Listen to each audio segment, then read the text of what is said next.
Good evening, everyone.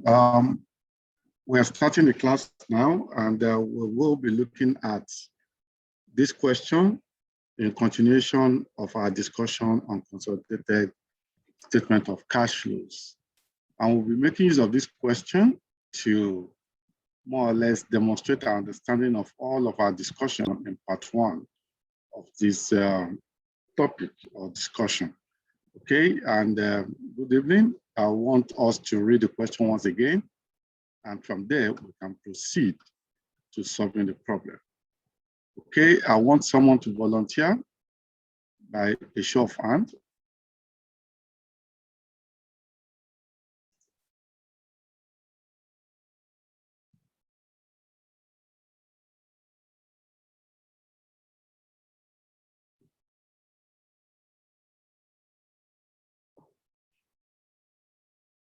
I want someone to volunteer by a show of hands.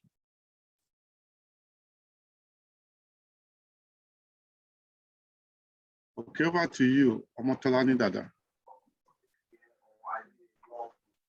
So when we talk about manipulation,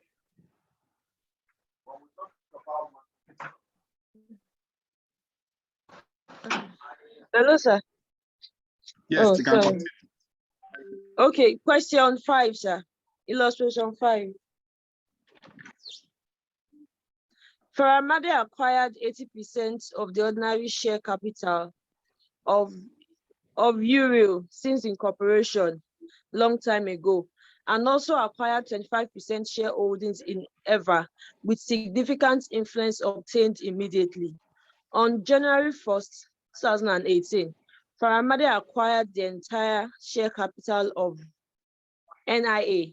You are provided with the following information regarding the group accounts. Consolidated statement of profits or loss for the year ended December 31st, 2018.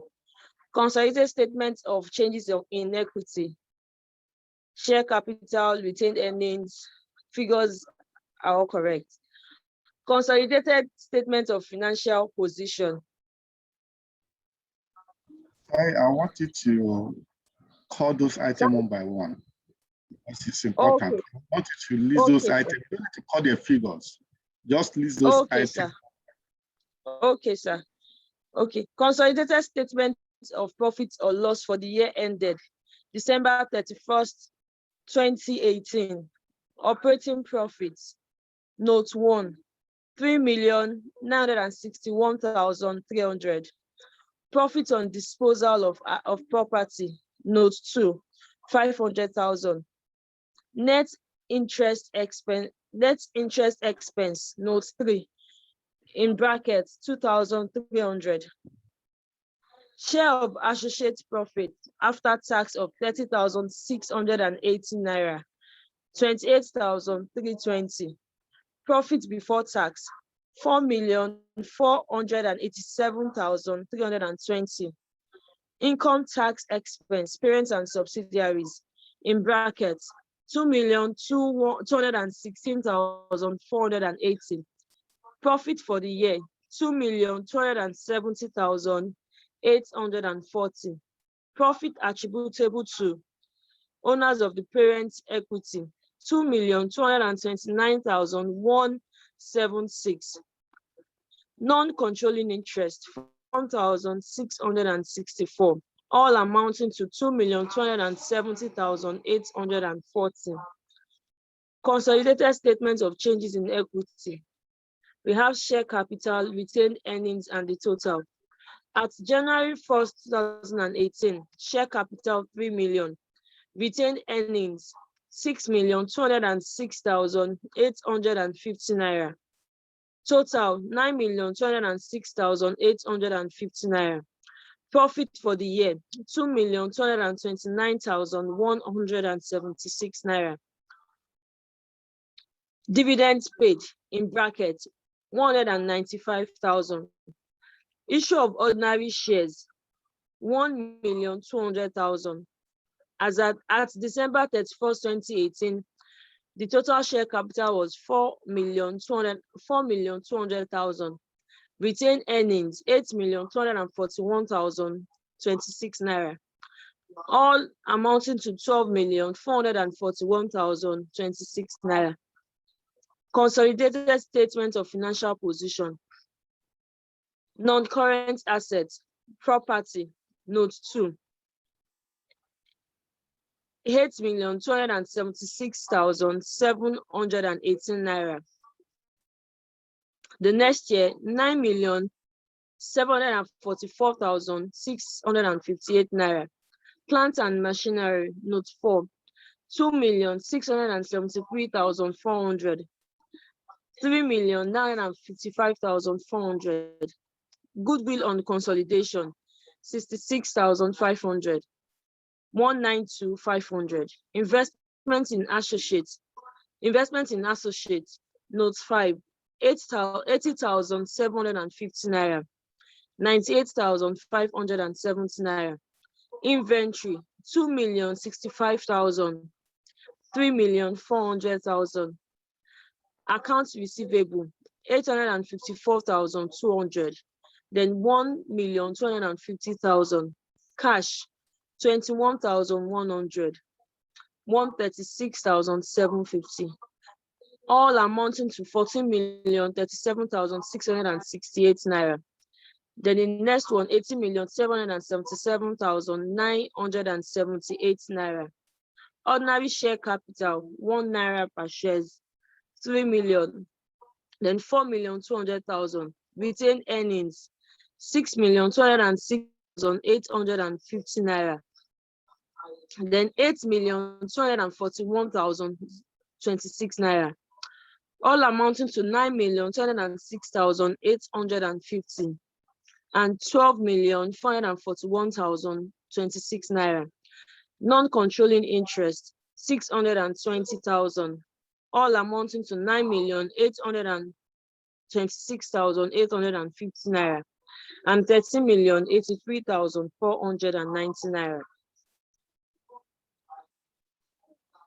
Non-current liabilities, loan, 150,000. Current liabilities, accounts payables, 984,500. 1,640,640 naira.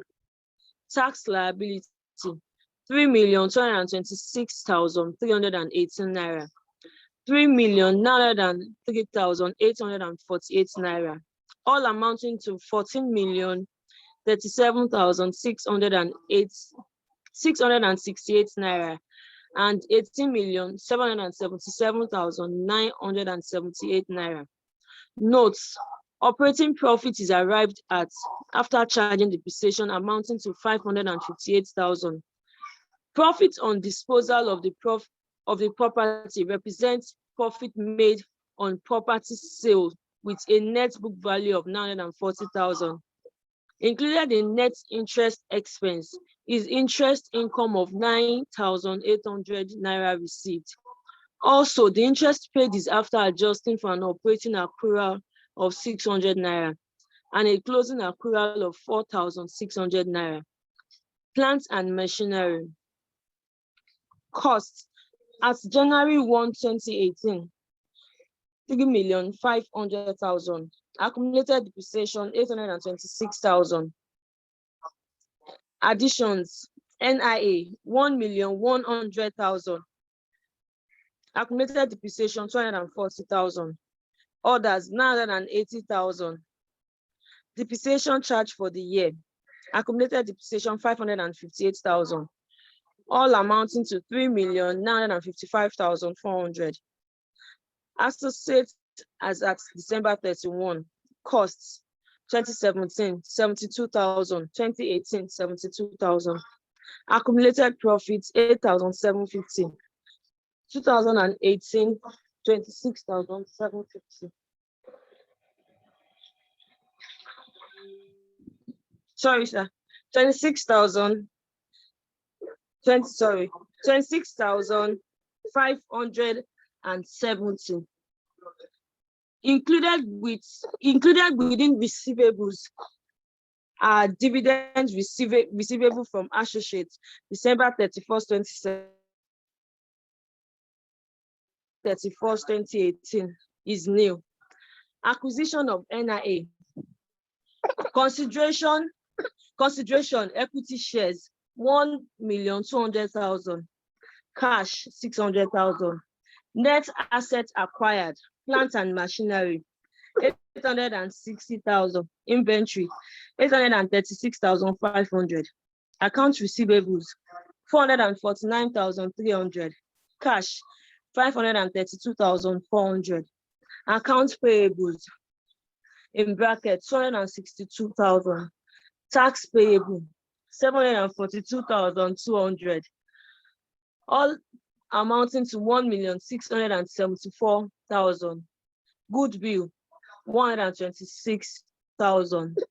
Required, prepare a consolidated statement of cash flow in a form suitable for publication in accordance with the requirements of IAS 7, subject to adjustments resulting from IFRS 3, IFRS 10, and IAS 28.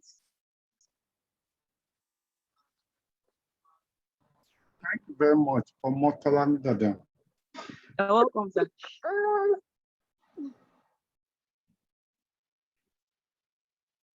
Okay, now we are to attempt solving this question, and I believe everybody have question at hand. Okay, but we'll be switching over to get information on the question. Okay.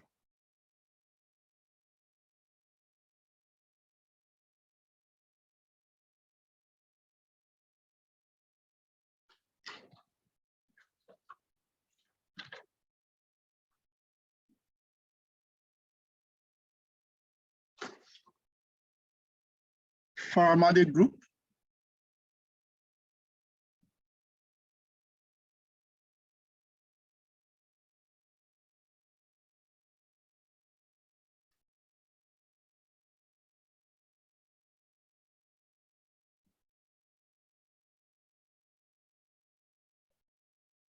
Consolidated statement of cash flows for the year ended 31st December 2018.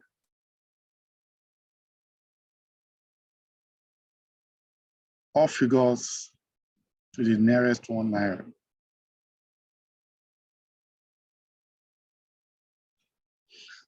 Remember, in statement of cash flow, you have 3 activities, starting from operating activities.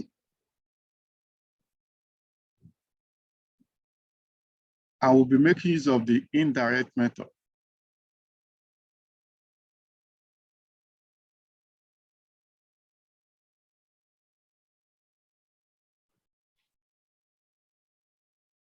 Now we start our indirect method from information from the account, which is profits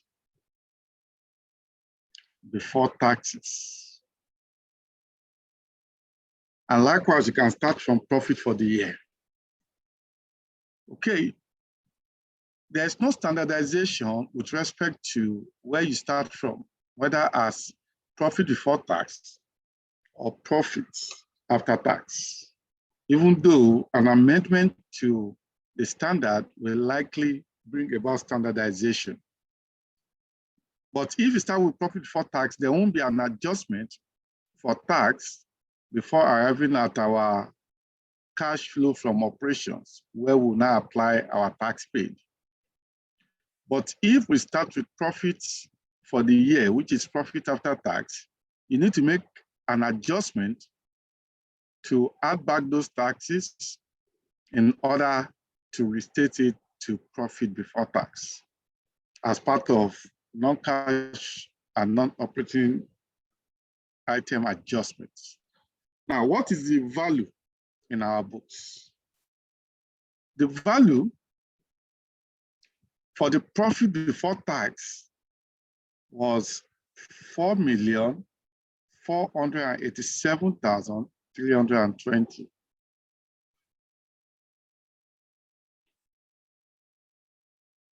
4,487,320. Now, what do? We make up for the following adjustments. I'll put them in red. Adjustments for non-cash and adjustment for non-operating items that were included in these profits. And we start from the smallest item we can easily identify to the bigger items. If you go to our books, what is the smallest item we can identify, whether on the surface of the account or in the additional information? Given that we are familiar with the question, the first easy one is that Note 1 told us that operating profit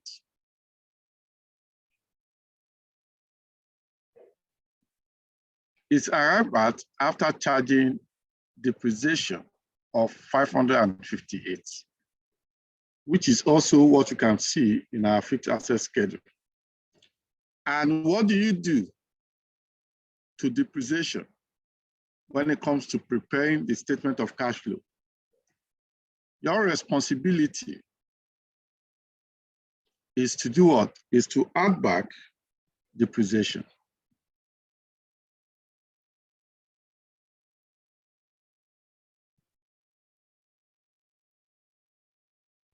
$558,000.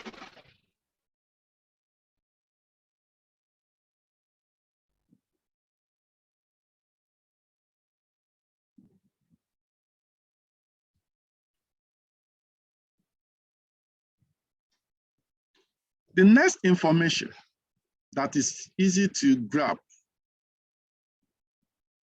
is that we are told information somewhere here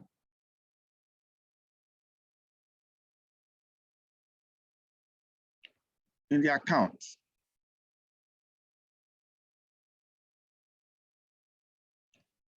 This net interest expense. When you say net interest expense, what are we talking about? What you are simply saying is that you have net off interest expense. Let us say X. You now net it up against interest income. Let us say Y. And what you get is Z. And the Z is such that you have net of an expense, which means your expense is more than your income. By what amount? By 2,300. What that means is that this net item, remember interest expense, once you're able to ascertain the actual cash flow impact of it, this will go to financing activity, even though there is an option with respect to IAS 7, where if you are not a financial institution, you may classify it as operating activity. While interest income will be classified as investing activity, even though based on the option, given that you are not a financial institution and such is not more or less excluded from your operation, you may classify it as operating activity.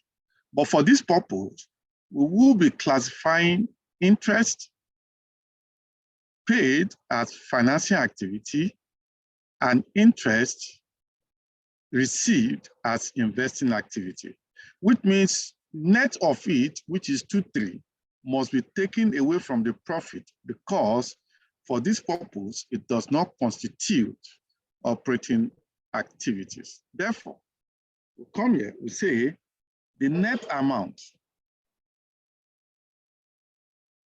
of interest expense. Remember, net of expense means you have deducted it in arriving at this profit. What do you have to do now to add it back?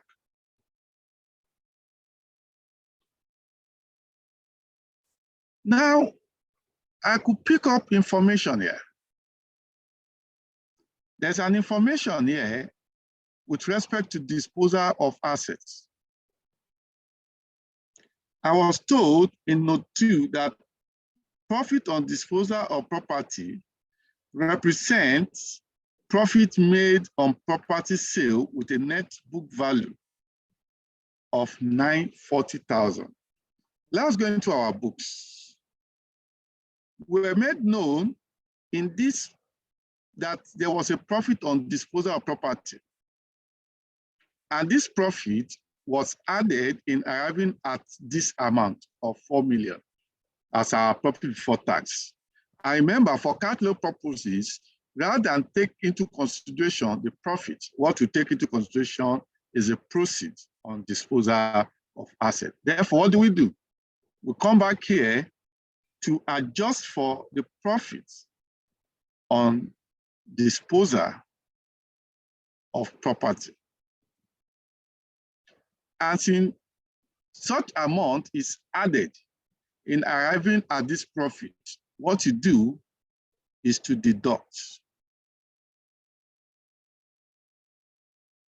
And if it was a loss on disposal, it was deducted in arriving at this profit before tax, what you need to do is to what? Add.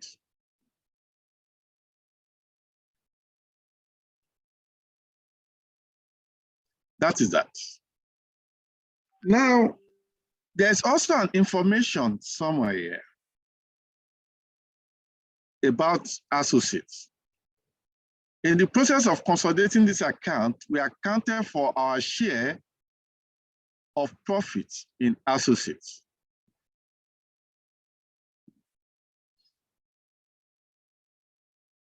Share of profits in associate after tax. What matters to us is the amount of share of profit, which in this case is 28,320. Now, the question then is, the profit you share in an associate is not the actual cash. Rather than consider profit in associate, what we should consider is the actual amount of dividend received from an associate. And such amount will be treated as an investing activity. In this case, this 28,320 has been considered in arriving at this profit of 4,487,320 being profit before tax. What then do? We remove it because it was added in arriving at the profits. What we do is to deduct it. Share of associates profit. How much? 28,320. Now, I'll give us a chance to look at it again where there might be likely an adjustment other than these adjustments that we have here that can be considered non-cash item and non-operating item. I'll give us 2 minutes to look at this. Where can we have other adjustments other than the one we have treated? And if there's any question, kindly raise up your hand.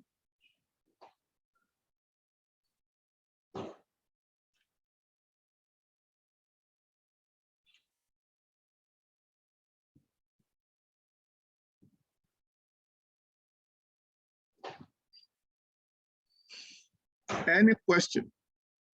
Kindly signify by raise up your hand.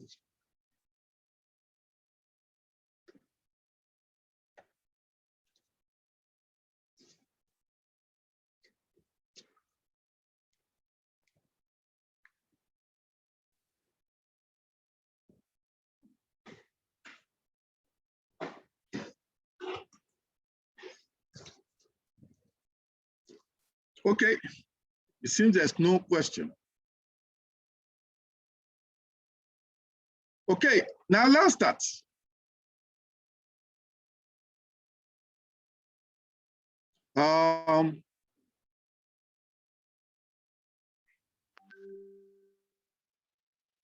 Let me leave 2 pages for solution. Let me start with my workings.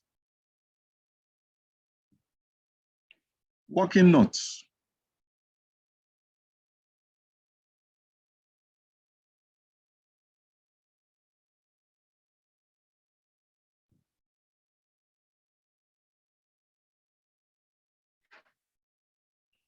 Let me start with my first working. How do I split?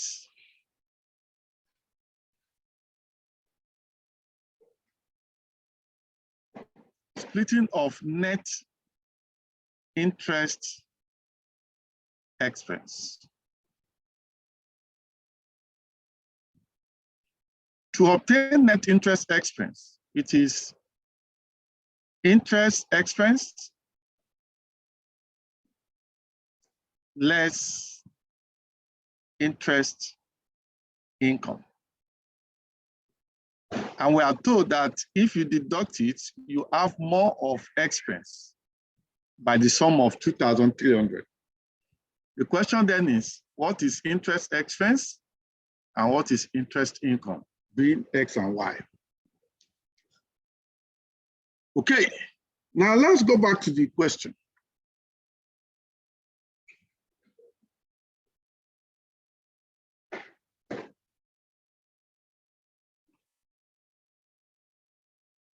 I think it cleans up.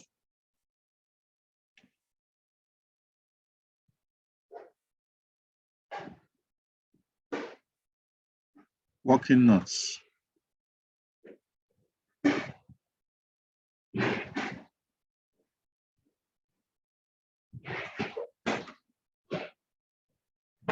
Splitting of net interest expense.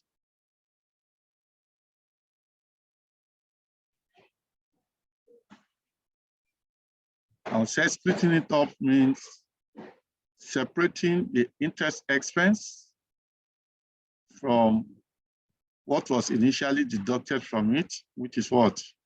Interest income. After deducting interest income, we are left with 2,300 net of an expense.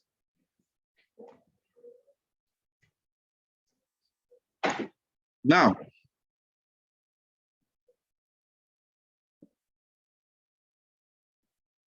let's now go back to the question. There's an information here with respect to interest expense. And the information is as thus.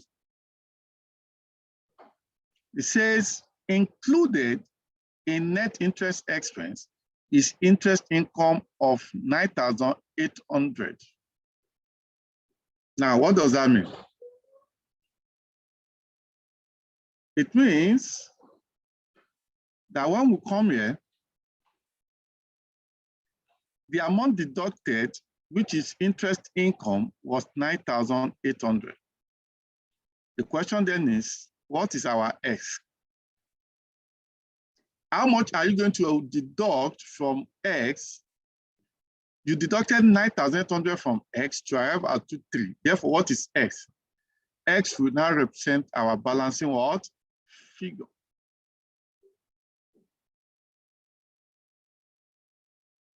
And what is that amount?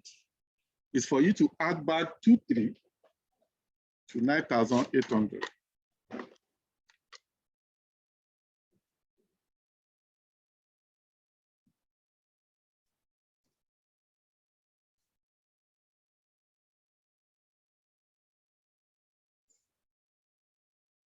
That is 12,100. We'll take note of that. Okay. Now that is that. Now the second question then is, how much of it was paid? Now take note of something.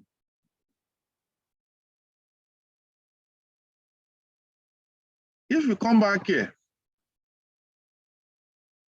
you will observe that I stop highlighting at this point.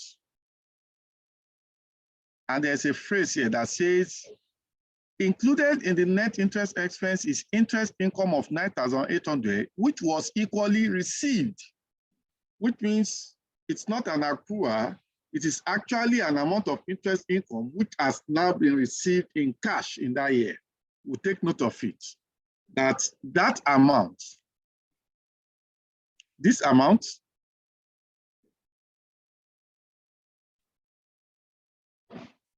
actually has been received in what? In cash. Hence, interest received is 9,800. Now, follow up to that question or to that information.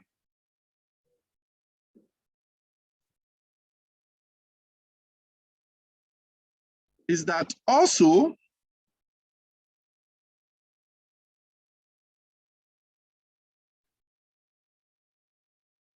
the interest paid is obtained after adjusting for opening accrual 600 and closing accrual 46. What does that mean? It means as at last year, the amount of interest accrued for, which was not yet paid was 600. And as at the end of this year, that amount is now 46.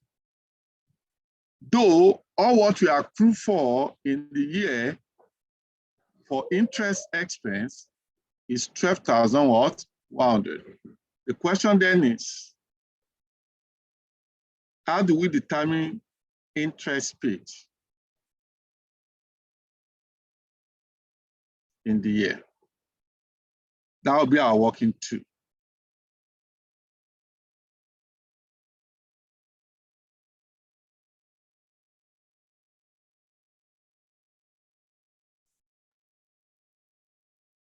Interest paid in the year.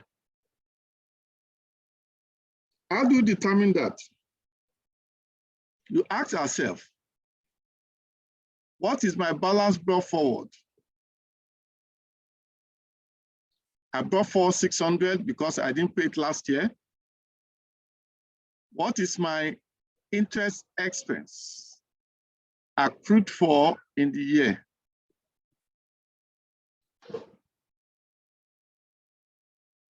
For my information here, it is 12,100, if you remember.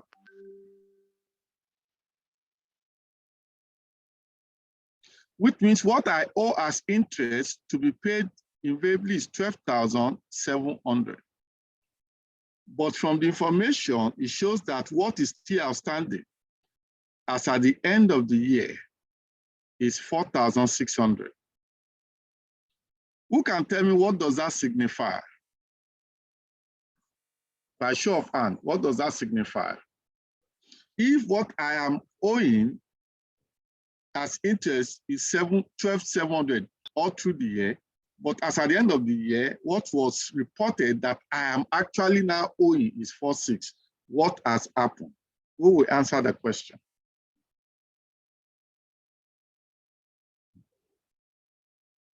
A volunteer. What has happened?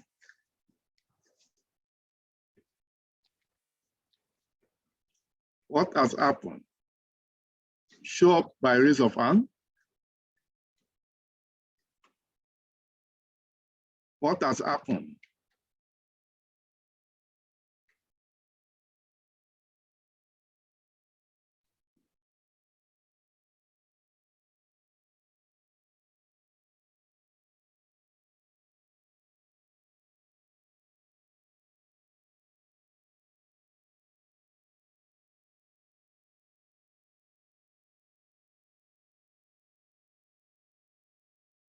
Okay, since nobody is willing to give me the answer, what has really happened is that that account for the portion that has been paid.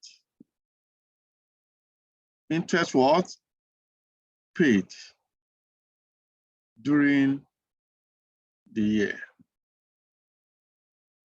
12,700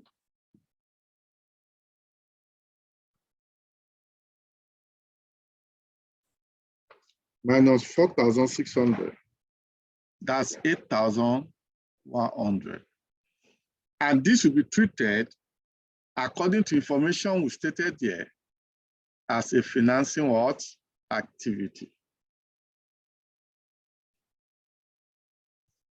Now let's move further. What other adjustments can we make from the question? Now let's look at another adjustment. Now let's test whether there's an impairment of goodwill.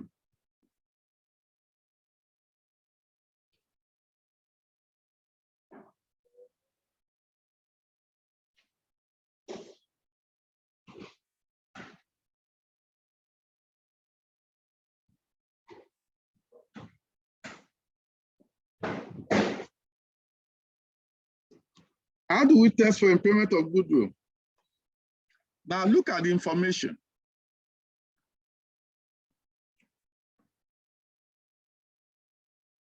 If you check this question well,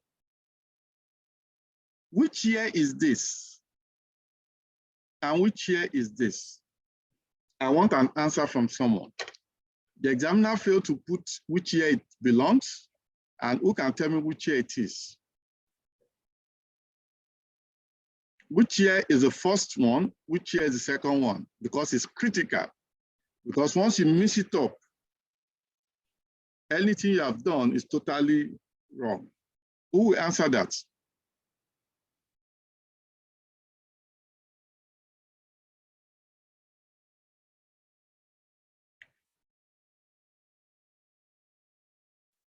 I want someone to signify. Which year comes first? Is it 2018 or 2017? Okay, Omotolani.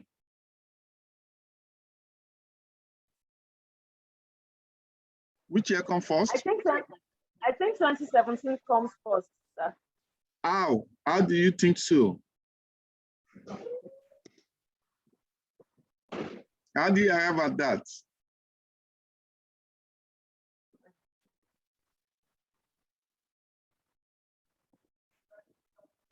One minute.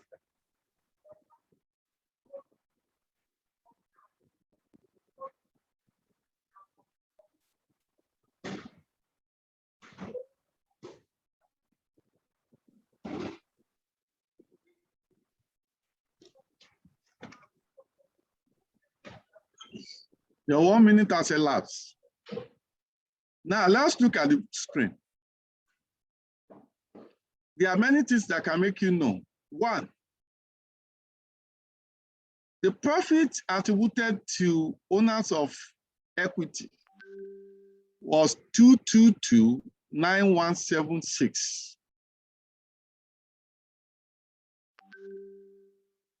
222,9176. Now let's come to our retained earnings. Our retained earnings seems to be growing. By how much? If you come down to our statement, consolidated statement of change in equity, you can see that as at 1st of January 2018, what we have was 6,206,850, which correspond with this first column. And as at 31st December 2018, which is 8,241,026, which correspond with this column, which shows one, from retained earnings, this is 2017, while this is 2018. Furthermore, we can see it from the level of fixed assets or plant and machinery. Plant and machinery schedule was given to us as an asset schedule. As at 1st of January 2018, the net book value was 267,3400, which you can see here, 267,3400. And as at the end of the year, it's 3,955,400. which you can see here as 395,500. Another way you can see it is on the goodwill. You find out that the goodwill at the end of 2018, after the acquisition of NIA, stood at 136,750. How do you get to know? It stood at 192,500, sorry. How do you get to know? The goodwill before acquisition of NIA was 66,500. If you add 126 to that, it gives you what? 192,500, which means from all indication, including associates. In associate, you can see 2017, the current amount was 8070, which is here, and 2018 is what? 98,570, which is here. Now, this is what we tell people, that examiner might try to remove some information which might distort your own flow if you really do not understand, which means peradventure, if you have interpolated this or you have, let's what's it called, transpose it rather, you will have gotten it wrong in every attempt to solve this question. Therefore, I'll come here to highlight that this is 2017 year, and this what? 2018 year. Now, let's look at our goodwill, which is what we want to test.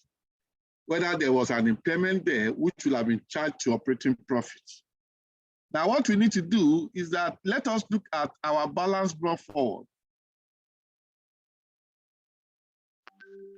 Our balance brought forward of goodwill was 66,500.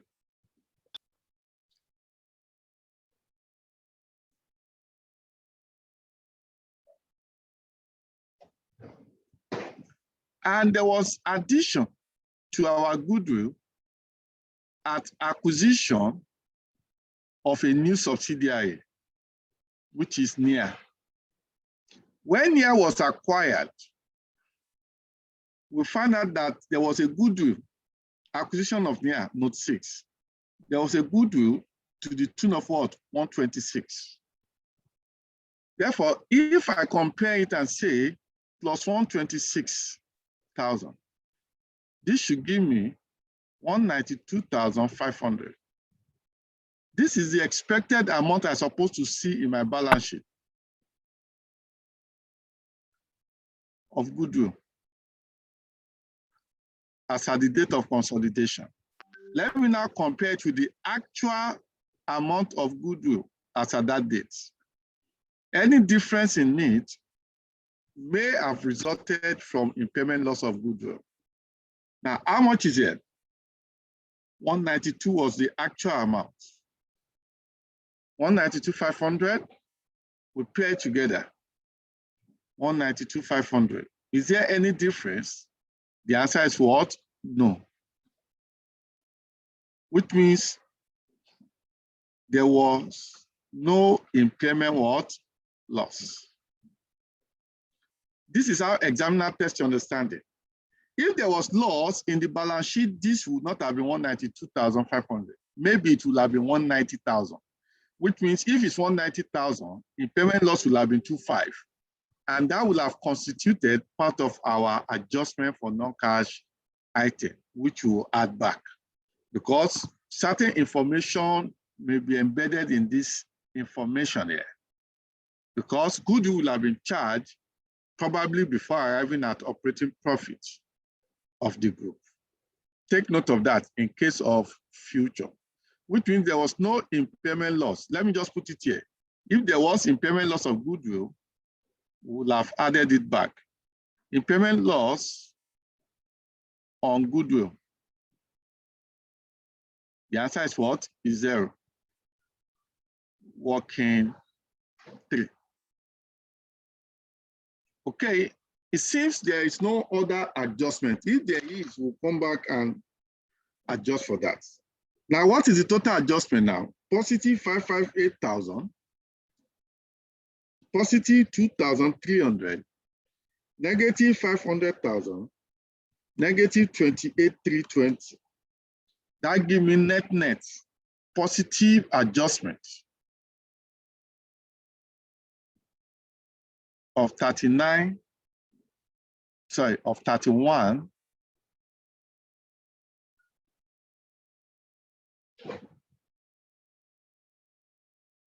$31,980 for my calculator. Plus 4,487,320. That will give me 45,19,300. Any question?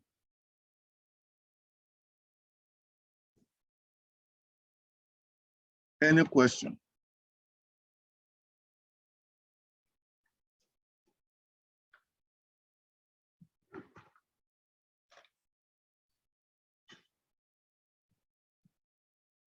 Okay, if there's no question, I move on. Now, the next thing is for us to look at the working capital changes.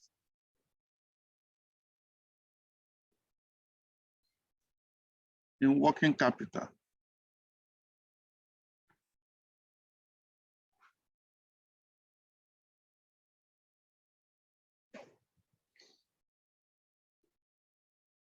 And I can name this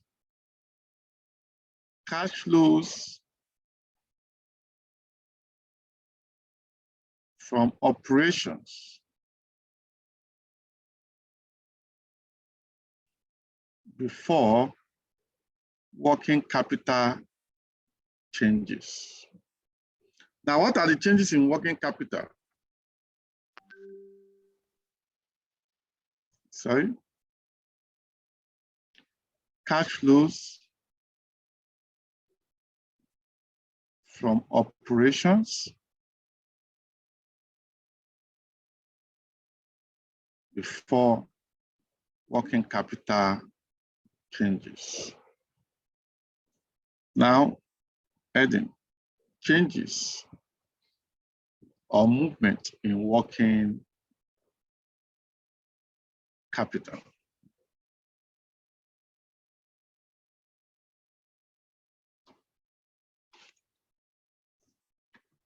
Now, the first item in our working capital is inventory. Let us check the movement in inventory.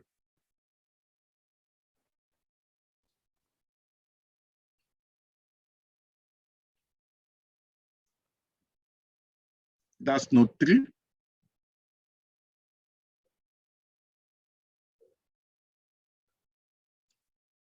Note 4, sorry. Movement in group inventory.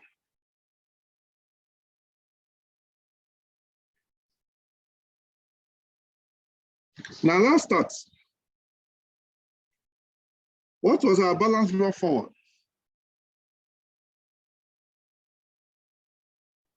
Initially from the question, our balance brought forward for inventory was this amount. And this amount was before we acquired NIA.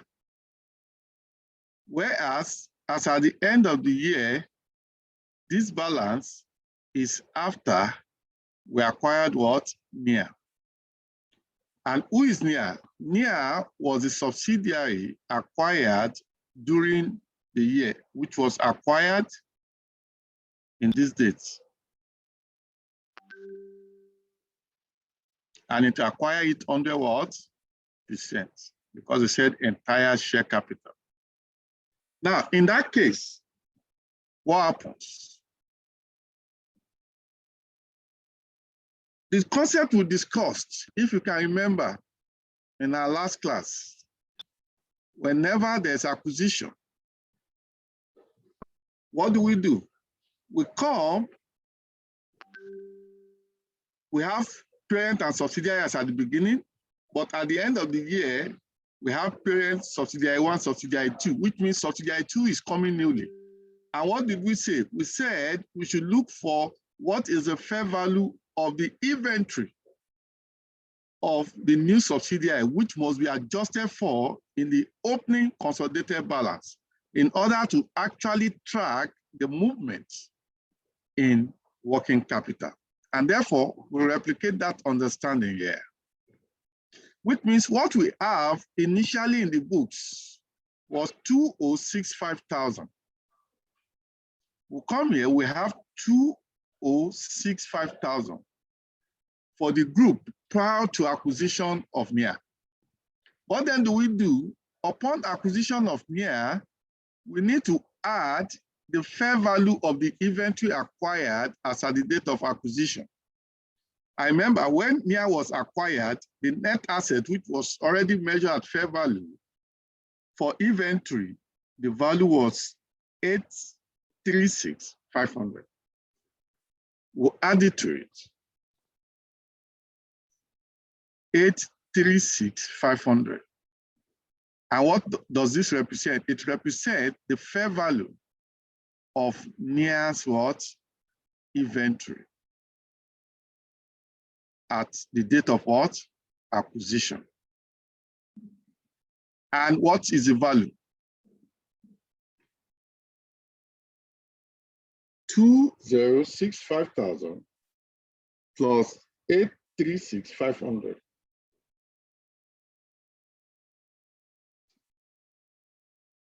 How much do I have?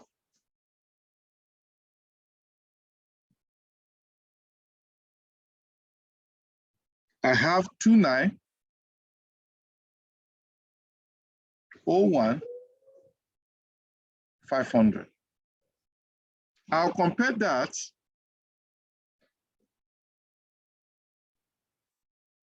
with my balance as at the end of the year.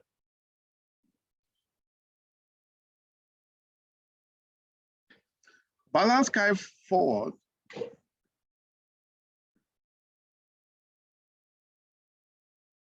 was 3,400,100.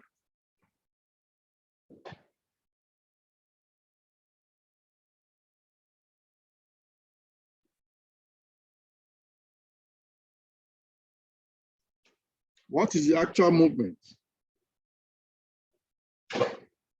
3,400,100. The actual movement is 49,498,600. And this represents what? An increase in inventory. And what do? We come here.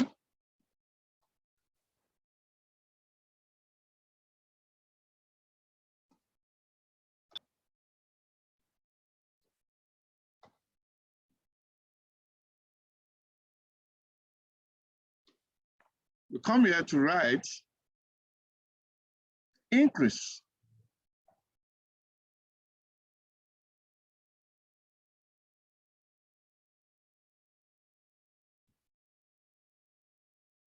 In inventory, working for. How much is the increase? 498,600. Now, increase in inventory will result in the outflow of cash. Therefore, it's negative. Now, let's replicate the same thing for receivable.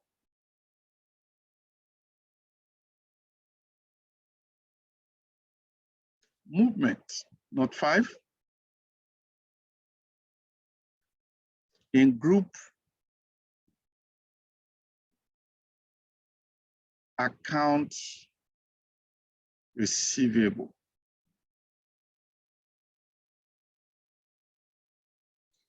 Okay.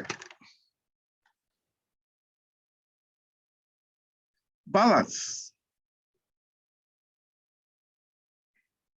Brought forward. From the books, we have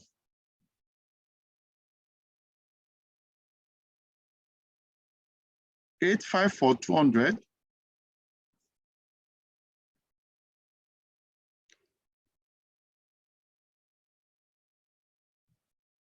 But this 854,200 included balance for associate dividend.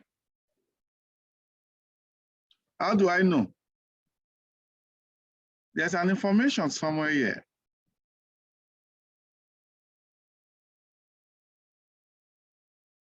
If you have read the question.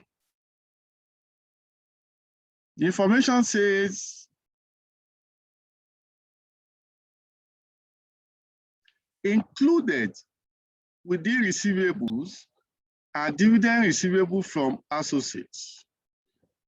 In 2017, 29,000, and 2018 is 0. What it simply means is that we need to separate it from that.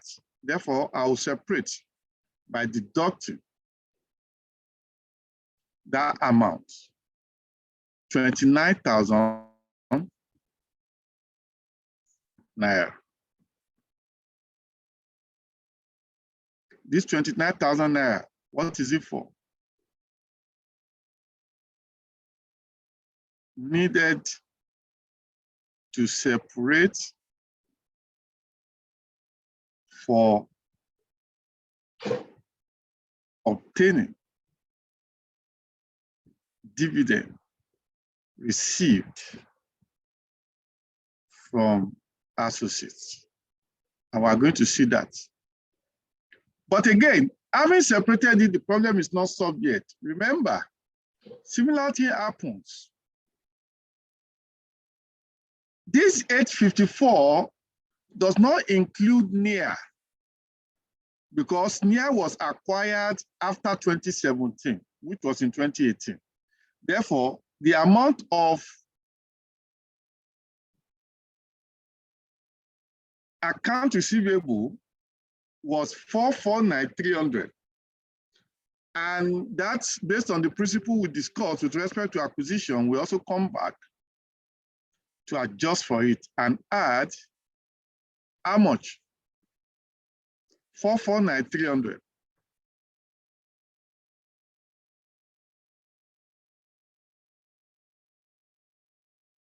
What is that 449,300? The fair value of NIA's account what? Receivables at date of what? Acquisition. And how much is that? 854,200 minus 29,000 plus 449,300. What does that give us? 1,274,500. Now we'll now compare that with the balance as at the end of the year. What is the balance as at the end of the year?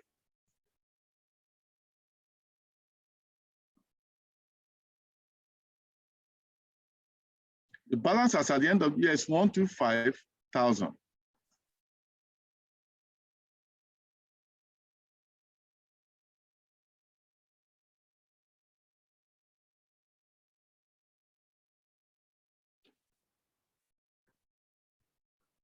$125,000.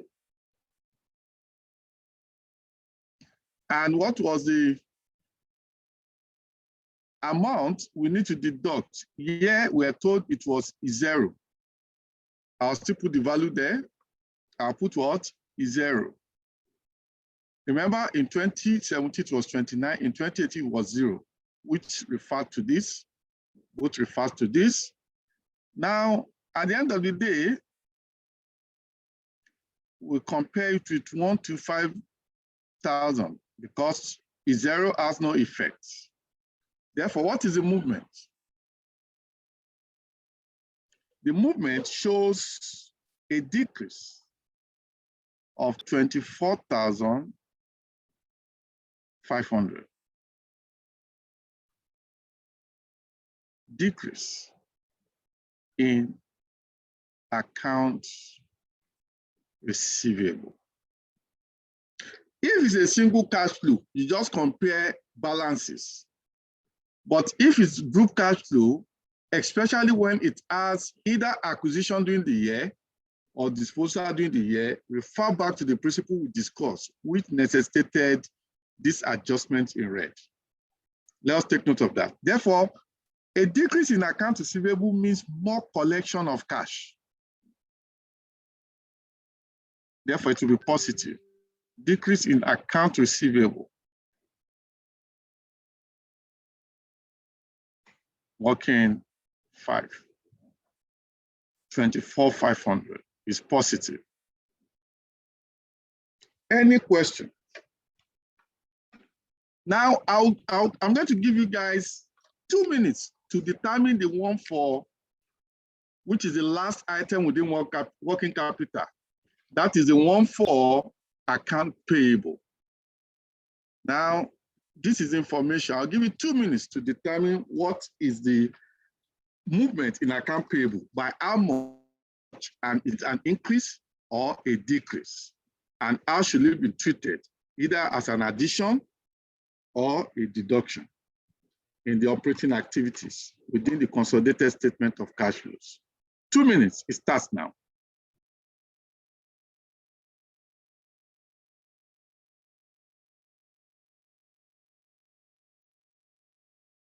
Okay, I need an answer now. Who has an answer?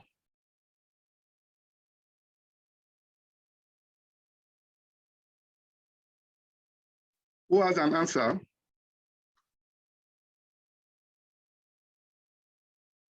Who has an answer? Okay, Israel. Over to you. Okay, thank you, sir. Can you hear me, sir? Yes, sir. Hello. Can you Hello, hear me? I can hear you. Okay. I just wanted to say I have looked through the notes, the additional information. I couldn't see any other information that relates to account payable. So we'll just compare the figures, the closing balance and the What opening did you balance. get? I got 656,140 naira increase in Okay, payable. we'll compare that. We'll compare that with what I will get. Okay, who else? Anyone with contrary answer from Israel?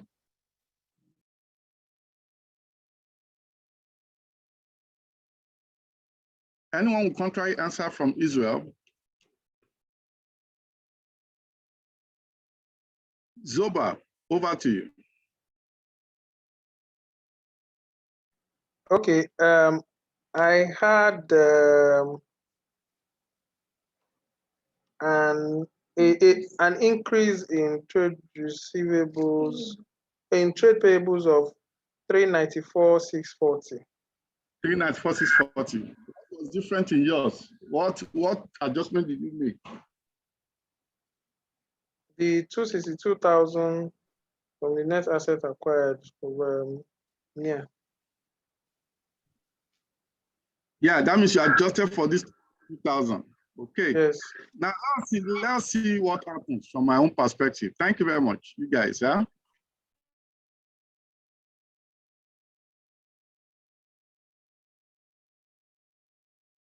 Okay, somebody also here got it as increase in account payable of 394,140. We also check that.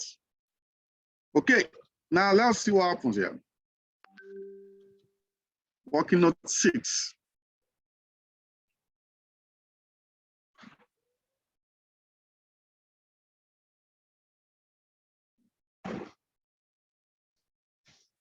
Movement in group accounts payable.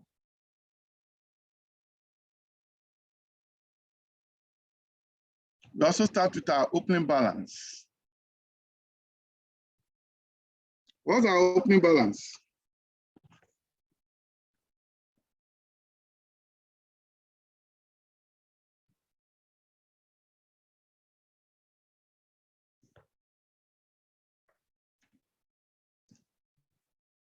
984,500.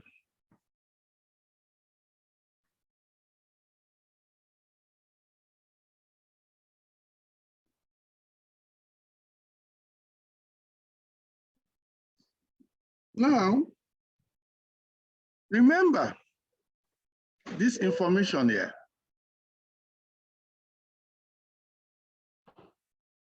There was an accrual for interest to be paid of 600 at the beginning of the year and 4,600 at the end of the year. And if you check your balance sheet, you won't find it here, all because it is embedded here.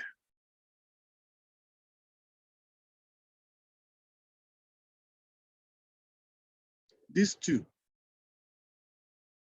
are embedded here, all because good interest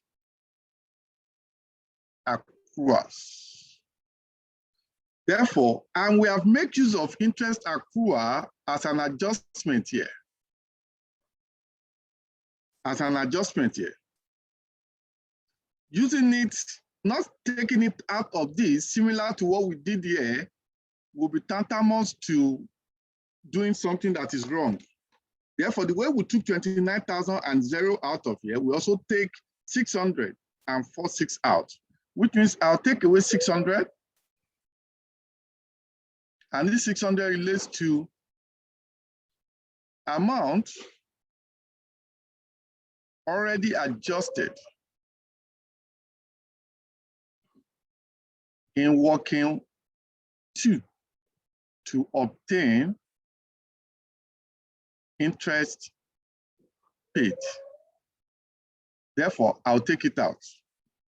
Now, another thing that I will have to now add to it is the fact that upon acquisition, I assume some liability, which include account payable of 262,000, similar to what we have done for inventory and receivable. Therefore, I'll come here and add 262,000. 262,000 is the fair value of NIA's account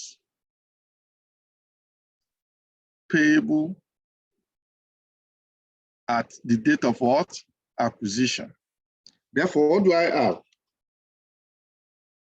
I have 984,500 minus 600 plus 262,000.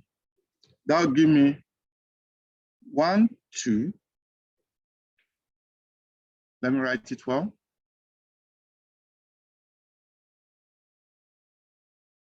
That should give me 1, 2, 4, 5, 900. And I'll compare 1 to 4, 5, 900 to what?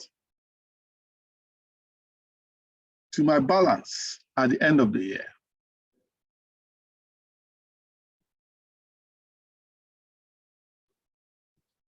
What is my balance at the end of the year?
Okay, I think I did not record the session upon returning to this session. Okay, I'm just going to try and explain it for the purpose of documentation.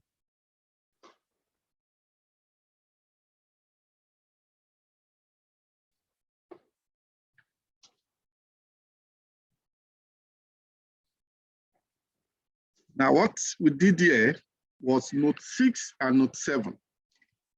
Note 6, let me try and put up the annotation, spotlight. Now, note 6 is to determine the movement in the group account payable. Now, we go into our account to have our balance brought forward, which was 984,500.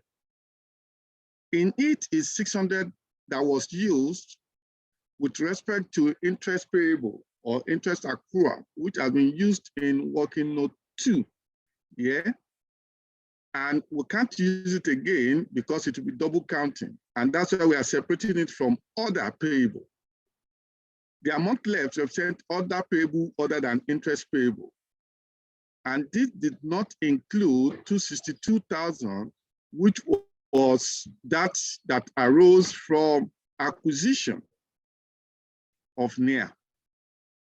And we added that to it in order to compare apple with apple, so that the number of subsidiaries and parents that were consolidated at the beginning tallies with at the end in order to determine the appropriate movement in working capital.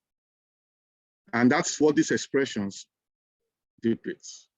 At the end of the year, our balance was 1,640,640, in which we make an adjustment by separating 4,600, which also relates to the interest payable at the end of the year, since it has been used in arriving at interest paid.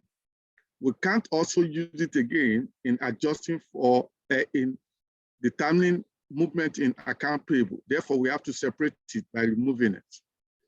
And mere comparing this gives rise to increase in account payable as a movement in working capital to the tune of 390,140, which is what we have recorded here as an increase in account payable from working 6.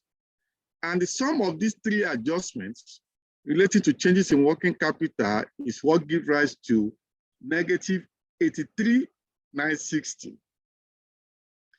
Now, deducting that from our cash flow from operation before working capital changes in the sum of 4.519,300 give rise to cash flow generated from operating activities before tax paid of 4,435,340. Now we need to determine tax paid, and we derive that from working note 7. Now, coming to working note 7, our balance we have in our balance sheet for the group was 3,226,318.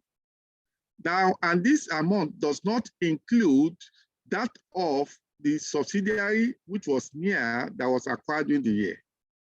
And we need to adjust for that, similar to what we have done for inventory, account payable, and account receivable. Now, doing that, we obtained 3,968,518. And that was our tax liability brought forward.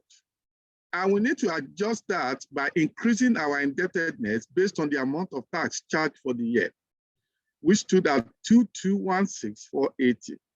The sum of that shows our indebtedness to the tax authority in the sum of 6,184,998. Now, we now compare this with our balance as at the end of the year. And this balance as at the end of the year had no need for any adjustment because such information does not exist or not made available. Comparing these two, we are able to obtain the amount of tax paid in 2018 to the tune of 22,81,150, being the fact that our amount we are owing based on our balance brought forward and the charge for the year has been defrayed, leaving out 3,903,848.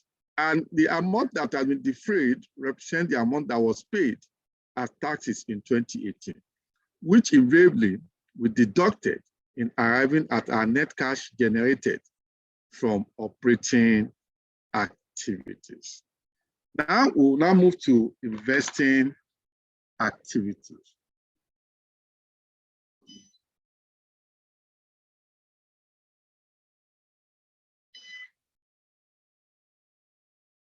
Now, the first thing I'm going to consider in investing activities are things that I've obtained very straightforward from the information here.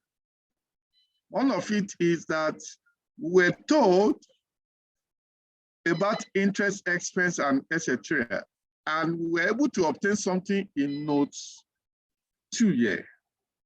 That amount of interest paid during the year is 81, Abi? Whereas the amount of interest received during the year was 98. You can refer to note 2 of this information. You can see the word received in white background, 98. That 98, if you remember in our discussion, we said we are going to treat it as interest received. You can refer to working note 2 also, and that is 9,000 what? 800. Positive.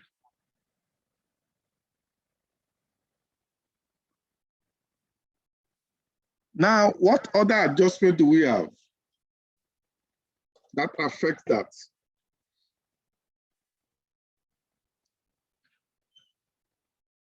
We dispose of an asset. Disposal of property. That should be working 8. Now we are going to do that.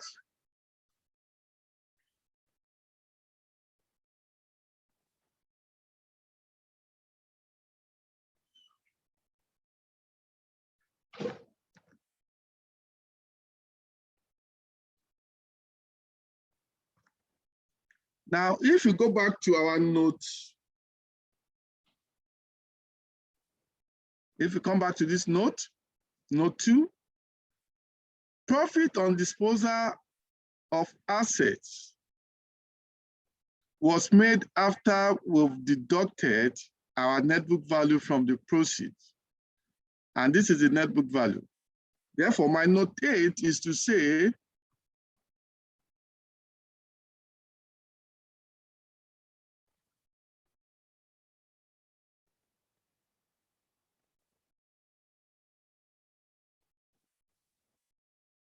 note 8.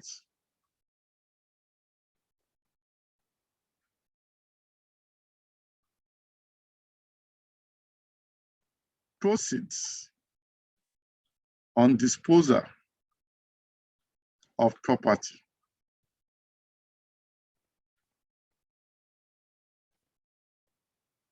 Now, what will be the proceed?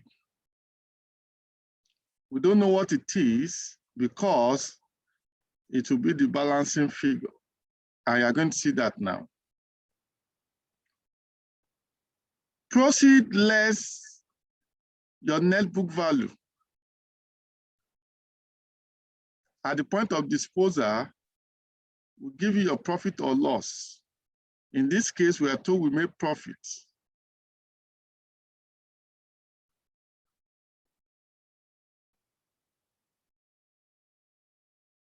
Profit on disposal was 500,000. Now let's recall our 500,000 here.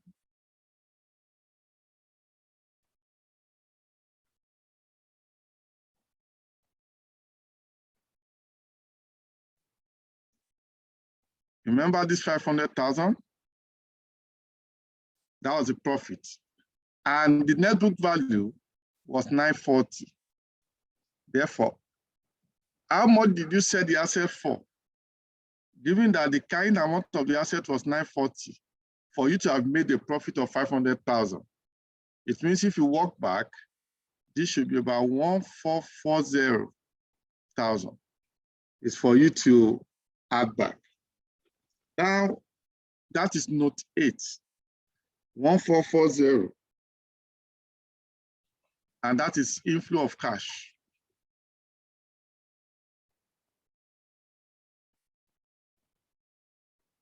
Proceed. That's okay, we've written here. Positive 1,440,000. Another thing we need to determine is that there was purchases made, and that information was given to us on a platter of gold. See, in addition to plant and machinery, there was addition from acquisition, which is 860. But that does not have cash flow consequence. What have cash flow consequence are other additions that can be attributed to cash purchases. And that amount is what? 980, that brought about increase in the value of our assets. Therefore, I'll quickly come there, and that is note 4. I'll come here. Purchase of plant and what? Machinery. Note 4 in the question. That's negative 980. The next thing we'll need to consider is the amount of dividend received from associates.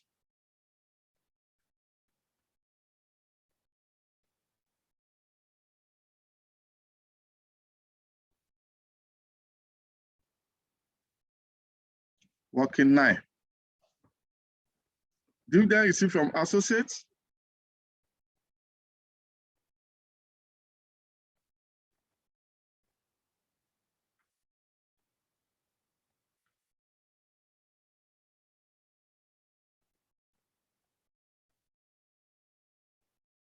What is our balance brought forward for associates? The equity value and any amount of dividend receivable. Now, from the balance sheet,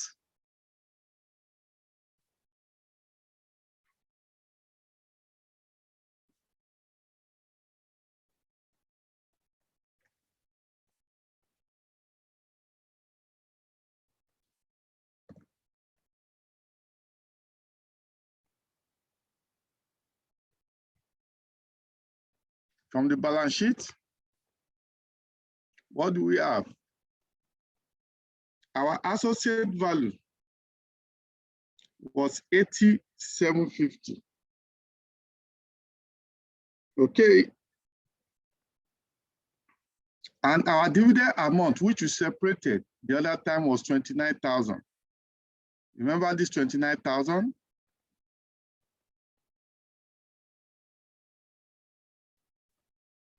Remember, we said we should remove that 29,000, which we remove here, this 29,000 here. Okay.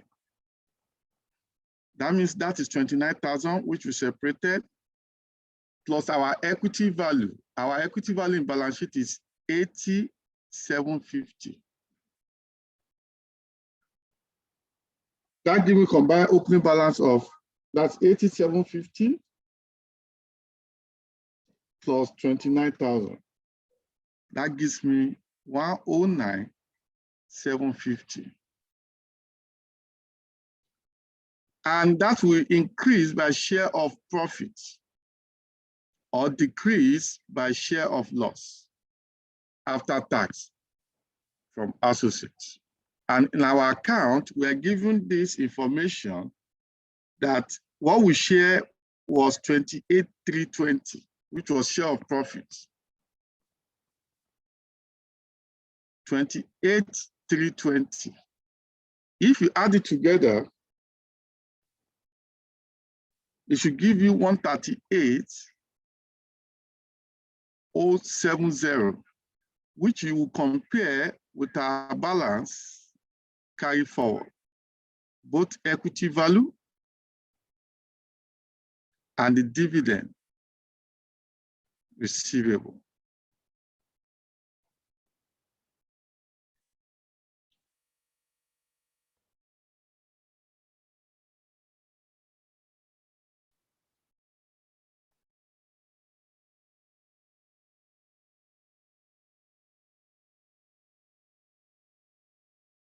Now, what's my equity value at the end?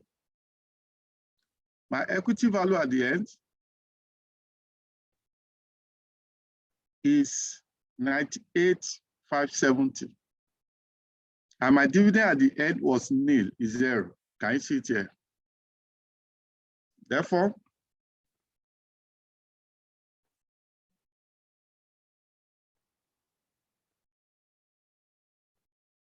$98,570 and 0 will still give me what? 98,570.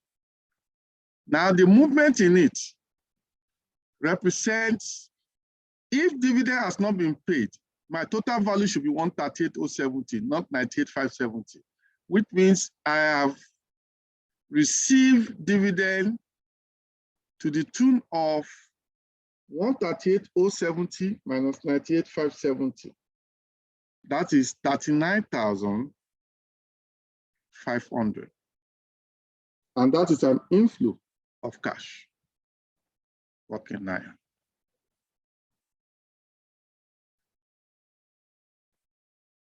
$39,000. Sorry.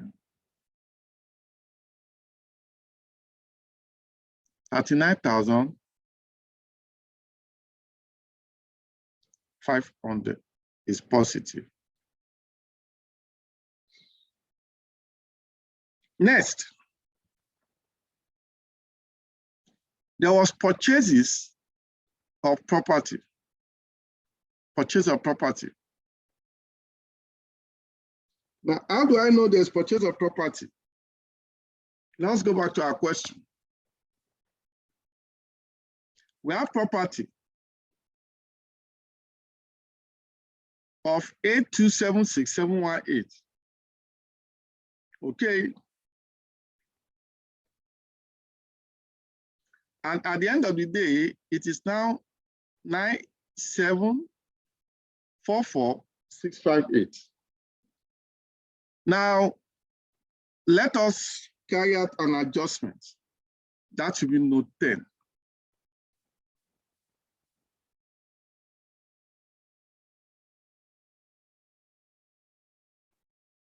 Purchase of property.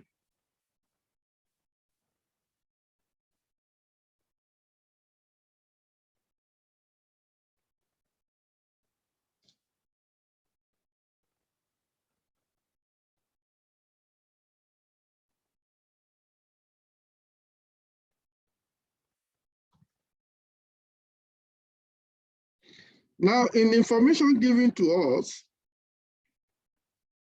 we have balance brought forward.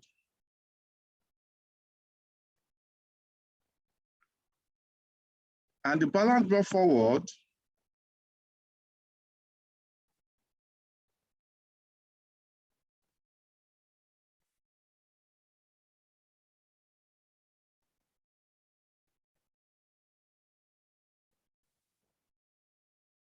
was 8276718.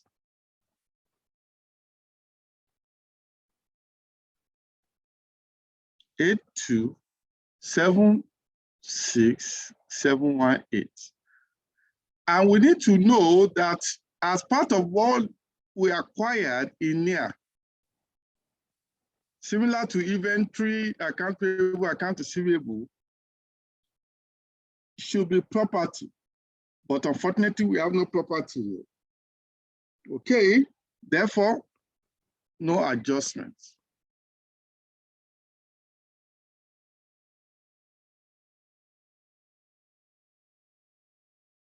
Now,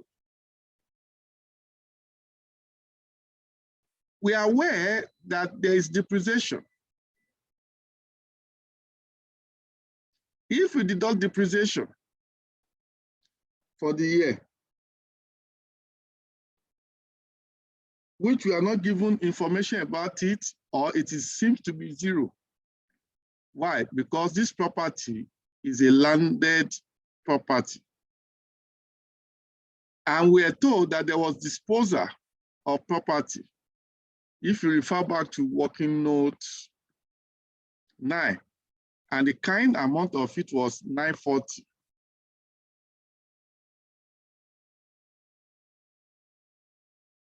The balance we're supposed to have, our expected balance,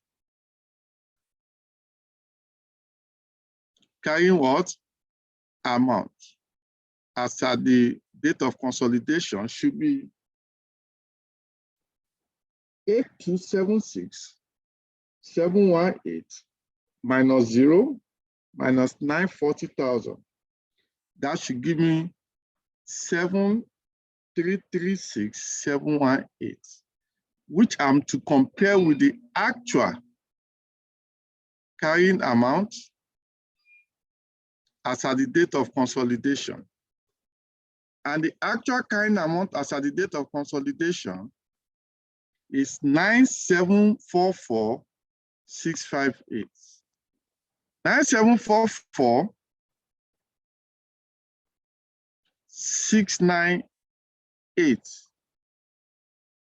No, 658, sorry.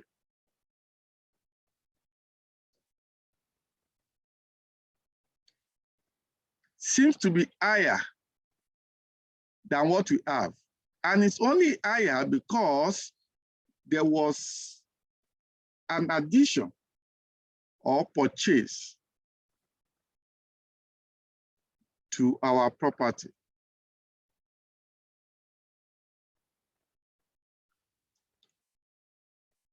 To the tune of how much?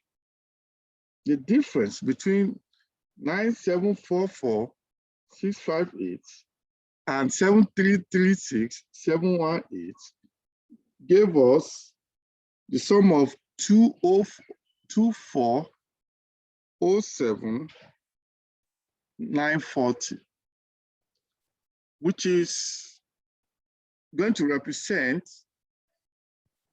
our outflow of cash, working 10.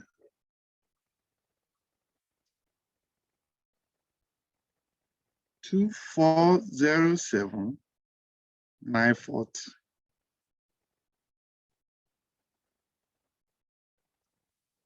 Any question? Any question? Okay. There seems not to be question. Now, the last item there is issue that borders on the net cash paid or net cash received on acquisition.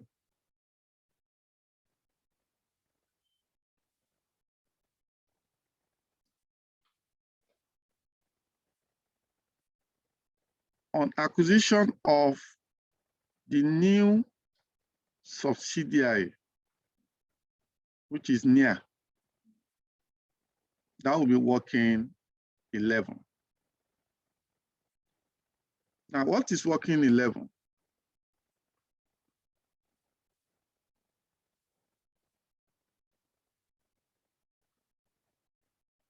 Whenever there's acquisition, you have to report such acquisition within investing activity, net of the cash acquired in the subsidiary, considering the amount of cash you paid in that subsidiary. What does that mean? It means the net cash paid in the acquisition of NEA is what will be reported. And what does that represent? It means what is the cash paid for the acquisition? Remember, the word here is cash paid. It's not what do you pay as the purchase price, because you can pay by shares and other consideration other than cash. But what is relevant for cash flow is the amount of cash paid. That is the cash component of the purchase consideration. That is what matters. That's working 11.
Working note 11.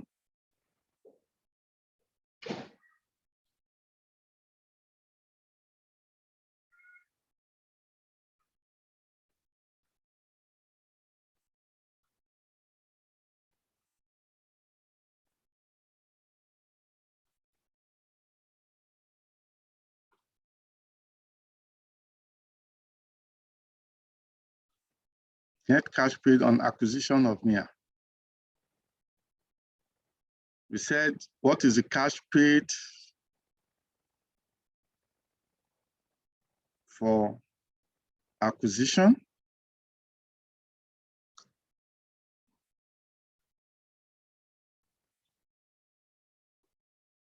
Now, if you come back to the question, you can see the amount paid.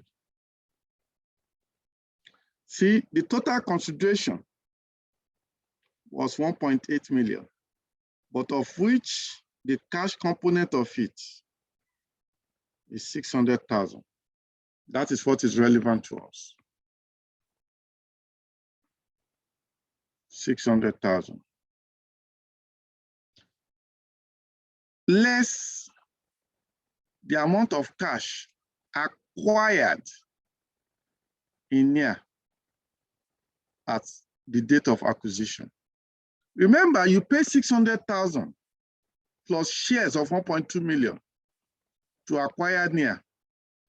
But if you come back here, the irony is that you are also taking over cash from NIA. Which means net, how much cash have you paid is to net 600 against 532,400. And that is the amount you report. 532,400. The net amount is what you report in your investing activity. 600,000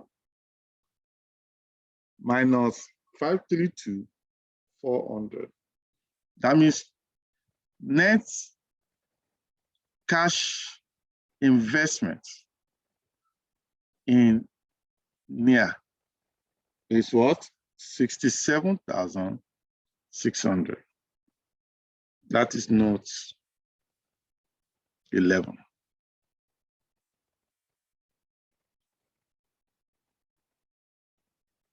Net cash paid on acquisition of NIA, working 11, is 6,600. All things being equal, what is the net cash? Net cash used by investing activity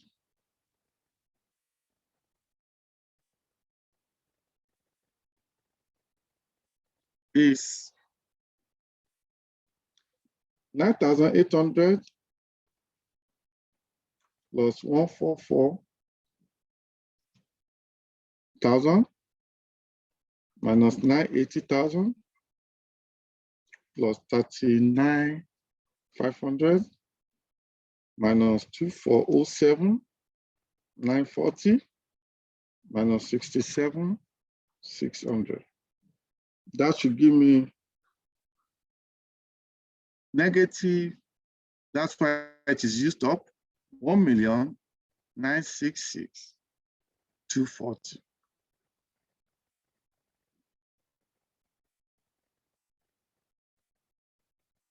Any question at this point?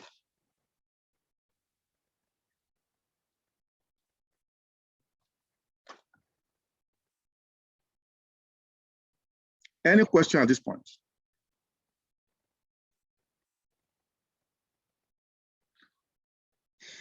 Okay, if there's no question, we move to our final activity.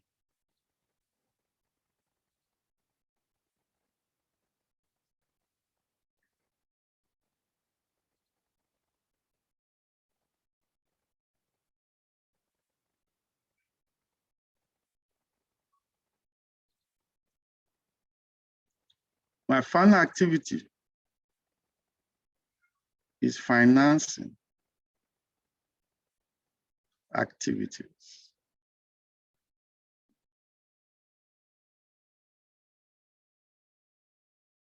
Now let's pick from the very easiest one is we paid interest.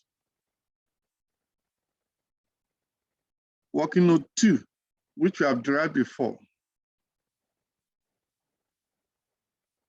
Remember, amount of interest paid is 8,100, which is treated within financing what? Activity. But I told you, you can still treat it under operating activities as an accounting policy option, as provided for in IAS 7. It is only mandatory for a financial institution to treat it as operating because that is a core operation. But for any other one, you may treat it either as financing activity or operating activity. And for this purpose, we've chosen to treat it as a financing what? Activity. Now, dividend paid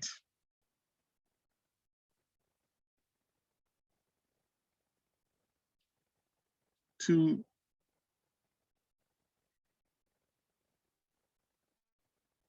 shareholders of the parent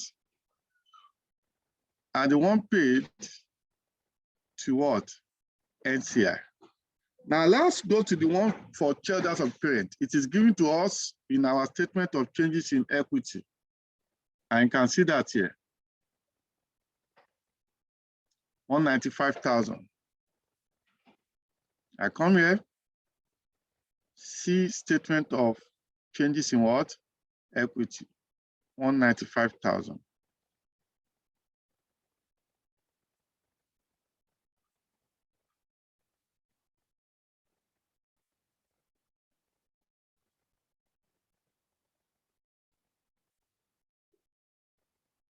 Why working 12? We review that of NCI. Working 12.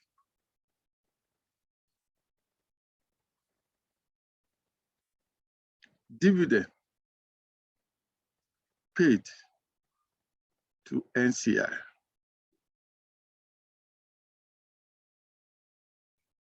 We come here, balance brought forward. Equity value for the NCI and dividend payable to the NCI, if any. What is the equity value to the NCI?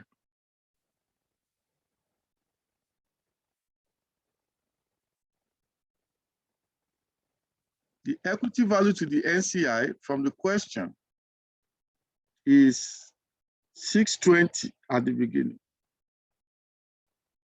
Therefore, we'll come here,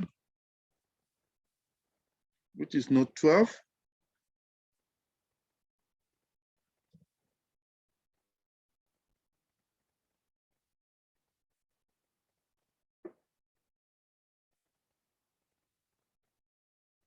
620. The next is there dividend payable to NCI? There was none, it's 0. Therefore, this is 620. NCI value increased by share of profits, and it will also reduce by share of loss, as the case may be. In this case, when you go back to the question, NCI share of profit in the group based on profit attribution was 41664. Therefore, that will increase the value of NCI, 41664. And when you sum it up, it is 661664. We'll compare this with the balance carried forward for NCI based on its equity value and the amount of dividend payable to it as at the end of the year. Dividend payable to it was 0, but the equity value from our balance sheet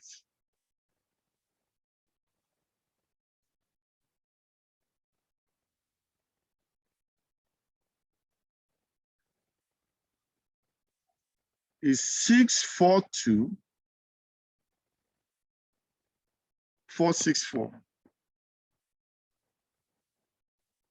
642,464 plus 0 is 642,464.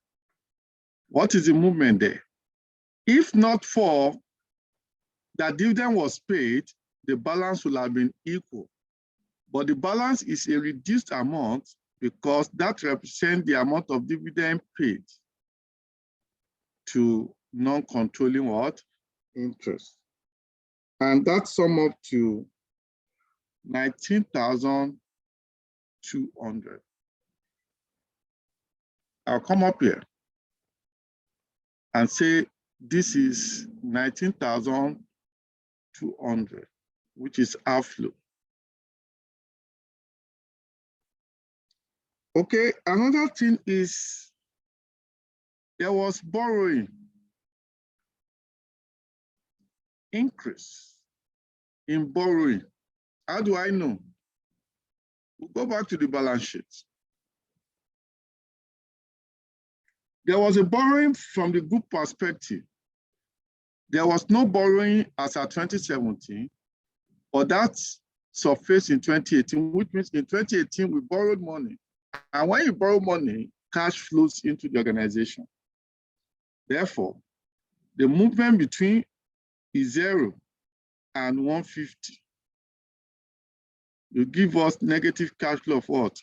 150,000, which represent our borrowing. No other adjustments. Or let me put, before I close that, you do this check in the exam. Have you used or refer to every information relating to operating profit and the notes? Yes. Have we dealt with profit on disposal of property? Note 2, yes. Have we dealt with note 3, net interest expense? Yes. Have we dealt with the treatment of share of outside profit? Yes. Have we dealt with profit before tax in our cash flow? Yes. Have we dealt with tax paid and other adjustments? Yes. Okay. Have we dealt with NCI amount, which is also what we've done here? Yes. Now, within the statement of changes in equity, okay, there was issue of shares, but the issue of shares of 1.2 million is not cash. This 1.2 million is related to the share consideration of this 1.2 million that was issued to the original shareholders of NIA in the acquisition of NIA. Therefore, we've dealt with all of this, yes. Property, note 2, we've dealt with it. Plant and machinery, we've dealt with it. Goodwill on consolidation, we've dealt with the impairment, which was found to be 0. Investment in associate, we've dealt with it. Inventory, the movement in inventory, account payable and receivable, we've dealt with it. Cash, we are not dealing with it because this is what we are trying to reconcile and determine. We'll get to that. Ordinary share capital, we have found out that this movement from 3 million to 4.2 million is this 1.2, and it is attributable to consideration paid by way of share exchange in the acquisition of NIA by Faramade. That is yes. Retained earnings, we have proved it from here, and we have more or less taken the cash aspect of it by way of dividend paid, which is yes. Okay, when we come to the liability section, we've dealt with the loan now, which was our last adjustment. We've dealt with account payable, and we've dealt with tax what? Liability. Likewise, all of this additional information has been dealt with respect to depreciation, with respect to disposal of property, with respect to net interest, with respect to plants, with respect to associate, and with respect to acquisition of a new subsidiary during the year. Therefore, I can conclude that we've done justice to it. Adding this up, 8,100 negative to 195,000 negative to 19,200 negative to 150. 150 is positive, not negative, because it's an increase in cash flow. Therefore, it's an inflow of cash, not negative. Therefore, I'll put that as positive. Which means positive of 150 minus negative of 81 minus negative of 195,000 minus negative of 19,200 will give me negative of 72,300, which is my net cash used by financing activities.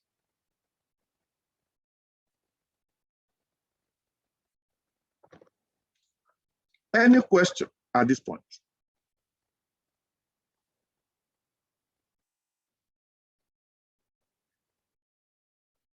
Okay, if there's no question, what then is our net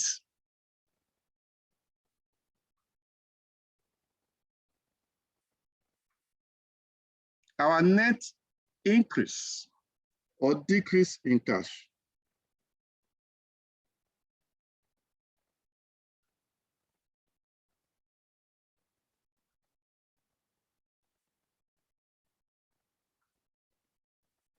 For the year. That is for you to do the following.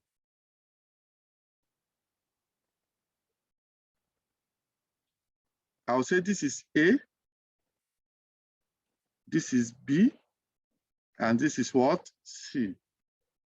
A plus B plus what? C. What does that give me? 2,154, 190 plus minus 1,966, 240 plus minus 7,300 will give me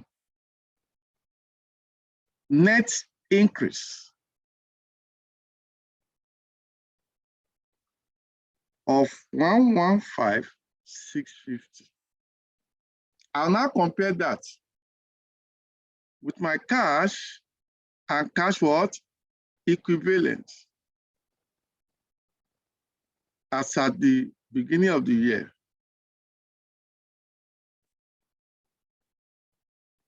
Which from my balance sheet, since I have no borrowing, I have no bank overdraft, sorry. Therefore, my cash there at the beginning is 21,100.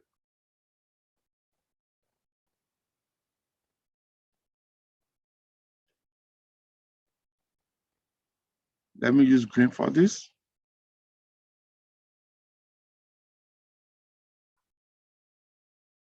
$115,650.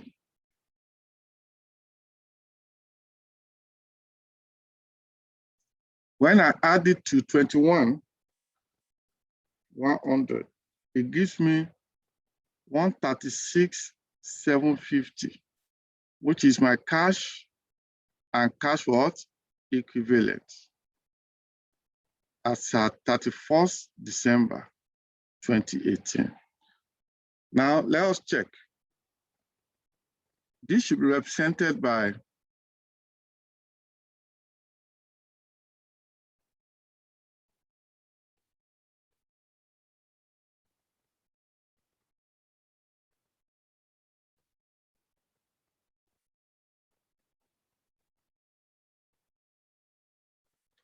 (2017) and 2018. All figures in Naira. What is my cash? 21,100, 136,750. I can find them here. Let me highlight it in this column.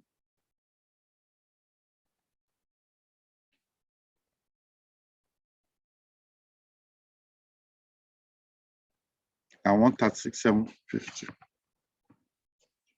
Now, in case in future you have cash bank overdraft, you deduct bank what? Overdraft. In this case, there is none. And therefore, this is 2,100. And this is what? 136,750. Therefore, this 21 is what we showed here. And this 136 is what we try to arrive at. And it's until you have this position that you know that all what you have done are correct.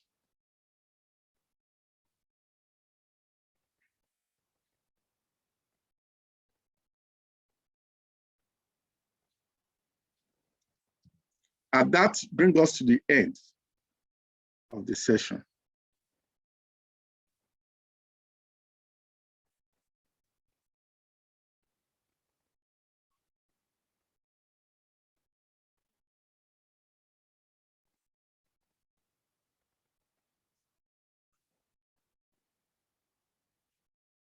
Any question?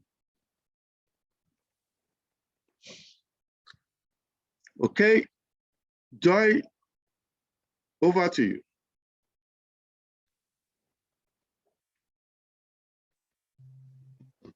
Good evening, sir.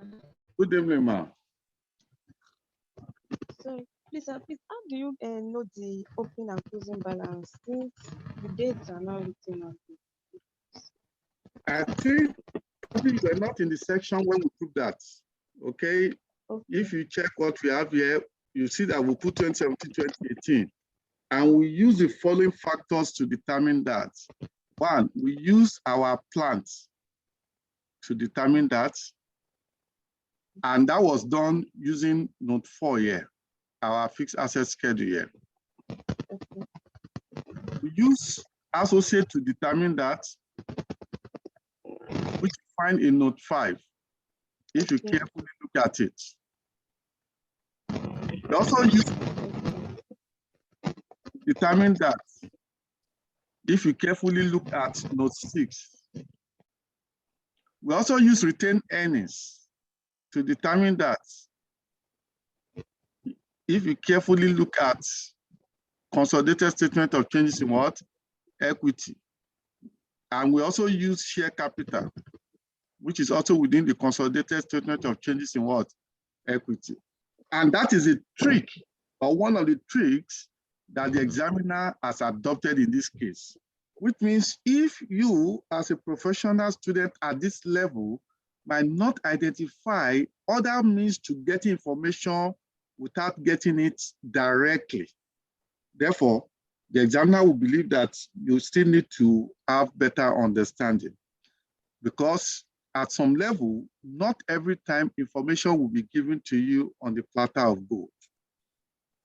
You seek information from wherever you can see it based on your level of understanding. Do you get what I'm saying now? Okay, yes, sir. Thank you very much, sir. Okay. Any other question?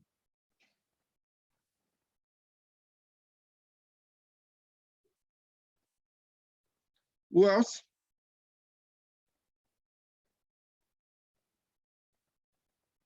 Okay. In the absence of no question, I'll share the video and solution with you this night. Thank you all, and God bless you. Good night.